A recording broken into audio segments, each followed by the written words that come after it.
যে রক্তের উপরে দাঁড়িয়ে তুমি আজকে ক্ষমতায় গিয়েছ, এই রক্তের উপরে দাঁড়িয়ে তুমি সেই রক্তকে অস্বীকার করেছ। তোমার কি আছে? আছে তো কিছু তার চাঁদাবাজ, আর তো কিছু নাই। কিসের শক্তি তোমার? এত দুর্দণ্ড প্রতাপ যাদের ছিল, তারা একটা কোটা টান দিয়ে মাটিতে হুবড়ি খেয়ে পড়ে গেল।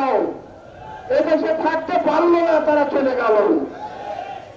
তুমিও চিন্তা করে থাকো, তোমার পথটা তুমি বেছে নাও। এই দেশে থেকে রাজনীতি করবা, তাহলে জনগণের নারীর টানকে তোমাকে বুঝতে হবে। জনগণ কি চায়? তারা চায় স্বাধীনভাবে বাংলাদেশে বসবাস করতে। আমরা সরকারকে বলে দিতে চাই, আপনাদের কোনো কৌশল কাজে আসবে না ইনশাআল্লাহ। কারণ এদেশের প্রায় 2000 ছাত্র জনতা জীবন দিয়েছে, অর্থ লক্ষ ছাত্র জনতা আহত হয়েছে, বঙ্গুত্ব বরণ করেছে। তাদের সাথে বেইমানি করে, জুলাই সনদ বাস্তবায়ন না করে, গণভোট না মেনে আপনারা এখন আরামের সাথে সংসদে থাকবেন আর সরকার পরিচালনা করবেন। এটা হবে না, হবে না, হবে না। সম্মানিত ভাইরা আমার, একই দিনে হয়েছে জাতীয় সংসদ নির্বাচন এবং গণভোট। একই মায়ের গর্ভের দুইটা সন্তান, একটিকে স্বীকৃতি দিয়েছেন আর একটিকে অস্বীকার করেন। এটা কি ভালো মায়ের পরিচয়? সম্মানিত ভাইরা আমার, আজ হোক কাল হোক আপনাদের এই গণভোট মানতে হবে। জুলাই সনদ অক্ষরে অক্ষরে বাস্তবায়ন করতে হবে।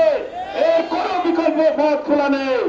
সরকারকে আমরা আহ্বান জানাতে চাই, ফজু পাগলাদের দিয়ে ক্ষমতায় টিকে থাকা যাবে না। যাবে নাকি?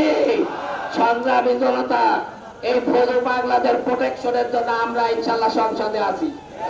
আপনারা ময়দানে থেকে ময়দানে ফজু পাগলাদের তাড়াতে হবে। রাজি আছেন তো? ইনশাল্লাহ আমরা ময়দানে আছি, ময়দানে ছিলাম এবং আগামী ময়দান আমরা দখলে রাখবো ইনশাল্লাহ।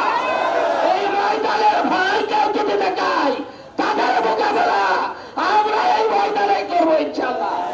প্রিয় উপস্থিতি, এজন্য পাড়ায় পাড়ায়, মহল্লায় মহল্লায় এখন থেকে আমাদের সংগঠনকে শক্তিশালী করতে হবে।